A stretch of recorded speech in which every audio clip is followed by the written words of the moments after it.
wage on a policy level, what are some, maybe more, speaking more locally in New York City, what are some of the policy ideas that you guys have been advocating for? I mean, obviously, paid sick leave gets a lot of publicity, but is there anything else that, you know, can encourage high road employment? I think in terms of public procurement as well as private economic development that involves public subsidies or forms of public assistance, there ought to be a recognition not only of the wages and the benefits that you pay your workers and how you treat your labor pool, your workforce. There ought to be a recognition of, and this is an area where there's a difference between the unionized sector and the non-unionized sector, of what are you as a private employer doing to invest in training your workforce so that they can command better wages and benefits, so that they have skills that may not only allow them to be productive as an employee for your business, but in an economy where people change jobs more frequently than that they have the ability to transfer those skills. And right now we have a lot of money that comes into the city and the state for workforce development.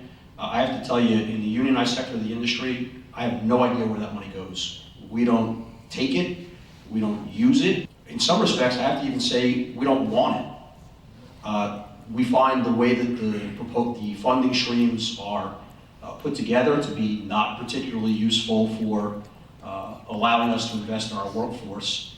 But I do think certainly to the extent government is putting money into projects, whether it's their own projects or private projects, they ought to take a closer look at is the contracting pool that you're using, or is the business that's getting the subsidy, what are you doing to invest in your workforce so that we have some assurance that you're not just going to do a drive-by and be gone in 5 years, that you're actually going to invest in the local community who's going to provide you with a long-term sustainable pool of employees, which can only mean good things for the city in terms of stabilizing the local communities that these people live in, state tax base. And I would just tell you, in the unionized sector of the construction industry, and this is the biggest difference, forget wages, the biggest difference between us and them is we have programs that don't just provide broad-based investment in training.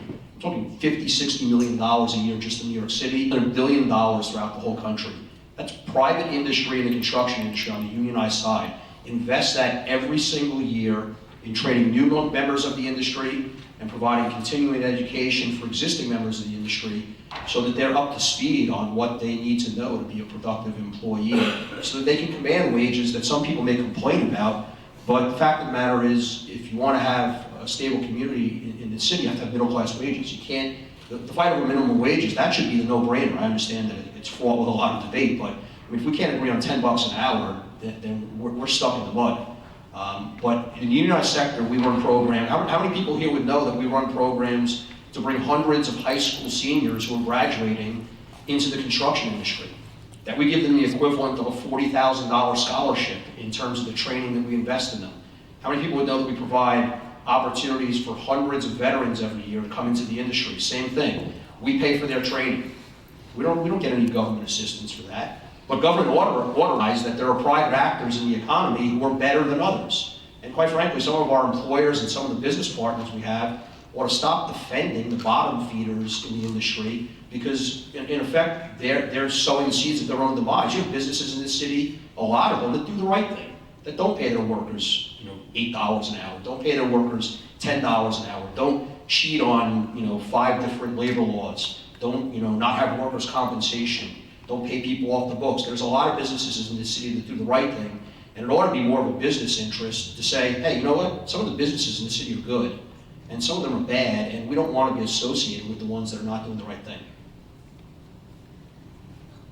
I wanted to say that, fundamentally, we have, government has to stop treating workers like we're either an afterthought or, we're just scapegoats. A lot of times, through the years, we would have discussions with the TLC about the conditions, and after a while, all you would hear is, well, just go and get another job. It's okay. If you can't abide by these conditions, right, which are so incredibly exploitative, but you have other options out there. It's so offensive when you hear something like that. I think that progressive taxation is really important. You hear about, look at to the extent that the teachers get blamed, for example, for, or just public sector workers get blamed for for public deficits. But we never hear about all the tax breaks to the big corporations and how they don't invest back.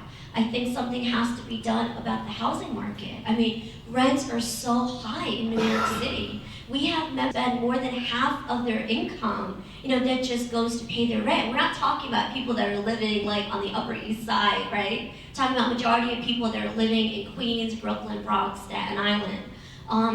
Something has to be done about, the lack of real affordable healthcare services. And I think a lot of us are really looking forward to the implementation of the Affordable Care Act. There's a lot of difficulties. I think a lot of things need to be ironed out so it is implemented really fairly. There's so many working people that end up in debt, because of medical bills. And because of housing, that they're not able to pay their rents. So I think that for us, as a movement, we're essentially an anti-poverty movement. And I think that a lot of what labor has to propose and really champion is, on one hand, fundamentally it's about wages, but it's also about the kind of the basic goods that we should be entitled to that really go away at even the limited wages that we earn. I'd say two things. One thing that I think that the city can do, that there's a tool that the city can use, is to look at responsible development. We spend incredible amounts of taxpayer money to support development. Taxpayers should be getting something in return in terms of what we're doing in building communities and creating good jobs. And I don't see why those cannot be requirements. We started to do that with living wage. In the first 4 months since it went into effect, over 6,000 jobs have been covered by the living wage bill already. Where are those jobs? They are not in, we have someone here who has targeted them, 50 jobs here, 100 jobs there, 150 jobs there. But in projects that have gone for subsidies from the city and met the criteria, they've been required to ensure that the jobs that they create will be living wage jobs. And I think that on the Democratic side, the mayoral candidates on the Democratic side have all committed themselves to expanding living wage through not just what needs to be done by legislation, but also by what can be done by a mayor telling the Economic Development Corporation what is going to be expected of them as they pursue development. The second thing that we can do is to speak out about inequity. I think that we owe a debt of gratitude to the Occupy movement, because I think the Occupy movement told us that when you speak up, people respond. And I think they made it possible for people to speak about things that we didn't talk about before, such as class, in a way that when we started speaking about class, we were immediately marginalized. We had a strike in Williamson, New York, at Mott's Applesauce in 2010. There were about 300 people at an applesauce factory in a rural community, and yet we got nationwide attention on national media broadcasts, CBS News, PBS NewsHour, Los Angeles Times, New York Times. And why was it? It was because we were talking about greed, we were talking about inequality, and we were talking about the bigger issues. I think we have to do more. I think that when you engage people in conversation, they respond. I wanted to shift because you mentioned the mayoral candidates. I wanted to ask the panel, as you guys do endorsement interviews and as the mayoral race, picks up steam a little bit.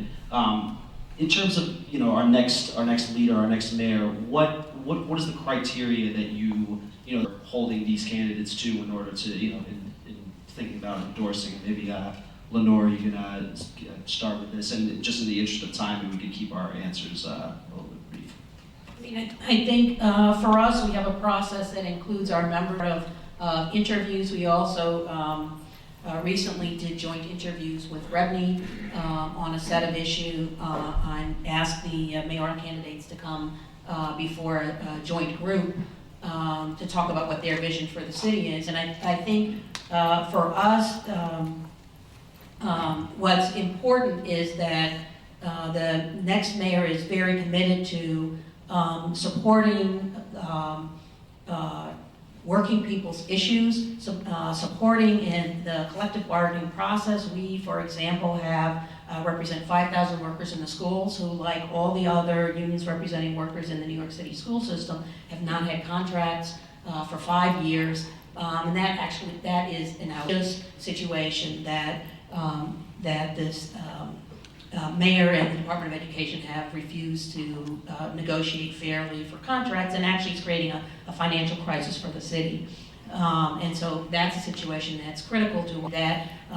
The mayor is a proponent of responsible development and social contract and a commitment to use the public resources for the common good, and not just as to enrich those who are the business owners and the corporate elite in our society. I would say one thing to the previous question about social policy, which is that the importance of investment in infrastructure, in green energy, in green technology, and thinking about growing future sectors, investment in public transportation as important issues for us moving forward. We've experienced the devastation of the hurricane and need to think about how we think about and do our part on climate change. And that also is an incredible responsibility of the next mayor and the next city council to think that through, so that we're far in advance making the kinds of adjustments that we need to make.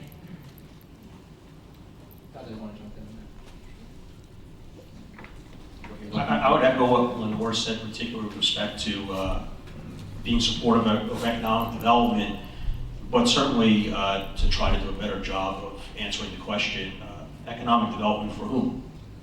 I mean, we're not here to enrich shareholders. That's fine. We don't have anything against that, but there's got to be more to economic development than just that. It's got to be, what are you doing to broaden the tax base? What are you doing to stabilize local communities? What are you doing to assure that that there's a more broadly shared economic benefit that comes out of government supporting private development initiatives, and hopefully that they're sustainable, that they're things that have the ability to grow the city's future in terms of attracting new investment and new talent. I mean, I happen to think the Applied Sciences campus on Roosevelt Island, we'll see how it turns out, but we were initially skeptical. We think that's going to do a great job. Now, that may not be an area where you're attracting an enormous new unionized jobs, but hopefully people who come into the labor movement, they're not just here for people who are union members. You want to see the general population do well in terms of getting education and opportunities to advance their careers, and there's nothing wrong with people that are in those kinds of professions that may not be so heavily unionized, but they make a good living, they have health insurance, they have a retirement plan, they have all the things that allow them to join the middle class.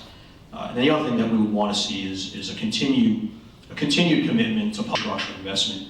And we happen to agree more often than not with this mayor.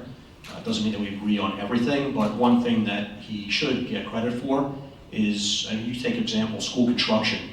If you go back 12 years, the investment in school construction facilities was atrocious. It was negligible. It was a couple of $1 billion every 5 years, maybe at the highest level, $5 or $6 billion. We're double that now. And anyone who goes to a public school building, if you don't difference in those facilities today from where they were 15 or 20 years ago when the Levy Commission outlined conditions in public schools that were rural country, then you should, because it's a success story. There's other strong commitments in terms of the investments in infrastructure that need to be made. And one of the things that we would want to see in particular is, and I'm not saying that we have the solution, but we're out how it is that we're going to finance investments in mass transit infrastructure. Because right now, we're about tapped out. We cannot continue to borrow on top of borrowing and not secure new revenue streams to finance both the maintenance of the existing system of it. The reality is that if you look at the MTA's capital budget, Almost every existing revenue stream is dedicated to a project that is either already built or in the process of being built. So if we want to expand the system, we need to get more money into streams that are going to be used to finance those projects that allow the city to keep pace with economic and population growth. We're going to take questions from the audience before we wind up, but wanted people to, we've got a mayor, we're finishing up 12 years of Bloomberg, and I wanted folks to kind of run down the line, and he's someone who's very concerned with his legacy and does a lot of things to sort of furnish that legacy, and I want to ask each of you to give an assessment of his legacy when it comes to issues of labor, and I have a sense that maybe it's slightly going to be on this panel, but Lenore, even for 32 BJ endorsed the mayor in his 2 re-election runs, right? And you said that you haven't been able to even get to the table for a contract for 5,000 of your members. So, pluses and minuses, and then if you can conclude, just give him a grade on his labor record when you're done. I think you won't be surprised by how I evaluate him. We never supported Bloomberg for election. I may differ with other people here, but I see him as a failure. I see his legacy as one of failure. The reason I do that is by looking at the condition of working people in this city. If he had spent as much time focusing on the needs of low-wage workers as he did on establishing bike lanes, I think that would have been a better use of his time. It's when I look at the number of people in the Bronx who live in poverty, I feel that that's a failure on the part of the mayor. I look at the way he has treated all different sorts of unions in the city, most recently with the school bus drivers, and I think he was honest with the way he dealt with that. I feel that the teachers have not been respected by this mayor. I feel that lots of working people have seen their conditions gotten worse, not better, and there's been a lack of focus by this administration on how people are struggling to survive and how hard it is for so many people in the city. I see him in terms of the condition of the 8 million people who live in this city as having not made their condition better and having ignored what their real needs are, and I see him as a failure. Saying all that, there's some nice things that go on in the city. I loved the gates when they were in Central Park, but I would have sacrificed that if we could have made a difference in the lives of low-wage workers. I give him an F. I wouldn't give a letter grade, but I would say, for someone who's been in the city or the surrounding area of the city my whole life, maybe we forget how bad the city was. It was pretty bad. And I think that even though we don't agree with the mayor on some issues, that the city is a better place than it was when he got here. It doesn't mean that we wouldn't like to see some things done differently, but we're not altogether displeased. And I would say, I'll speak to our industry in particular. There's no obligation for the city of New York to collectively bargain with private sector construction unions. The mayor voluntarily agreed to collectively bargain with private sector construction unions to bring about cost savings for public works projects. The result of that is that we have 2 labor agreements, collective bargaining agreements between the city and the building trades in New York City. We're in the second of 2 5-year capital plans with the School Construction Authority. The cumulative savings to the School Construction Authority is in excess of $300 million. And we're in the third of 4 years of a project labor agreement for other city public works projects, DDC projects, DEP projects, buildings that are in the city's portfolio, and that's saving taxpayers in excess of $200 million. So that's something that was done under this administration. We've generally had a favorable relationship. Again, it doesn't mean that on everything we agree. Our main takeaway from what's gone on in the last 12 years, and particularly in the last 4 to 6 years, is knowing what we know about the ability to engage with the private sector in our industry, in terms of looking at mayoral candidates, that's issue 1. Are you going to continue that kind of relationship, which, again, you're not obligated to do it under the law, but you have the ability to do it, and are you going to use those kinds of tools that are in the toolbox to engage, as this administration has when it's been moving in the right direction, to continue moving in the right direction in improving the way the public works projects, and hopefully expanding that model to other private projects where the city has an active role financially and in terms of the planning and design of buildings. I would say we would give him a mixed review. The first 2 terms, I think, we found him to be pragmatic, open, worked with us as part of our effort to professionalize the security industry, and we did some things together with the police chief. We have instructors from the police academy who are part of the our training program for our security officers, and was willing to step out there together with us and the industry around our efforts to raise standards for security officers, and we found that to be hugely important in moving us forward and giving us the ability to dramatically raise the wages from $7 or $8 an hour to now over $15 an hour, from no health insurance to family health insurance for those workers, for thousands of those formerly low-wage workers who now have a path into real careers, training, and a path forward. So I would say in his first and second term, when he was still running, he was more accessible, more pragmatic, more willing to work jointly. I think we've seen in the last term, it's been much more difficult, much more frustrating. The situation of all the workers in the schools, from our members, the teachers, the principals, the school safety, cafeteria, everybody has been incredibly frustrated, and rightfully so, disappointed that kind of a failure of leadership on his part to move forward so that all of us can focus on the education of the kids and not have the increasing financial obligation on the city and contentious labor relations. And the school bus driver strike was the most recent, really took very provocative and kind of backward thinking, made some very disappointing statements, some things that were not helpful and not constructive, and could have taken a real leadership role in moving that forward to a fair resolution for the school bus drivers. And it's a message to all the rest of represent workers in the New York City schools. Very disrespectful. So I think we would give him a mixed record. He's spoken out on an issue that's very important to us, which is comprehensive, common sense immigration reform. He's taken a lead on that. A very important issue. We have members from all over the world who are members of our organization. We're very active in the fight for immigration reform.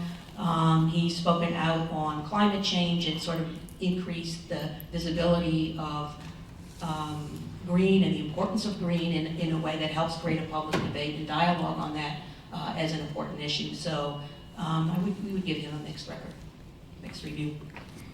Well, I'll try to make this quick. So, in 2001, like something like December 27th or something, the TLC had a public hearing, Giuliani was mayor at the time, where they're proposing a fare raise where literally like 80% of it would have gone to the bosses. So I take nothing for granted over the next 10 months. I think fundamentally the legacy, to me, it'll really be revealed at the final hour of his last day. For several years, the people he had in charge at T were just horrible. Did not give a damn about drivers, literally would go out golfing with the owners, and they could never understand the perspective of the working people. But over the past 3 years, and really since we went out on strike in 2007, of course when we went out on strike, it was like we were persona non grata, but afterwards, doors were actually opened up for us. And we've seen significant changes over the past 3 years in particular. Just the fact on the fare raises, it was really the first time in 40 years where under leasing, where it did actually go to the drivers. And I think it was shocking for a lot of people to see that it was actually the mayor that took the leadership on improving the working conditions for a workforce. It's like 94% immigrant, 99% male.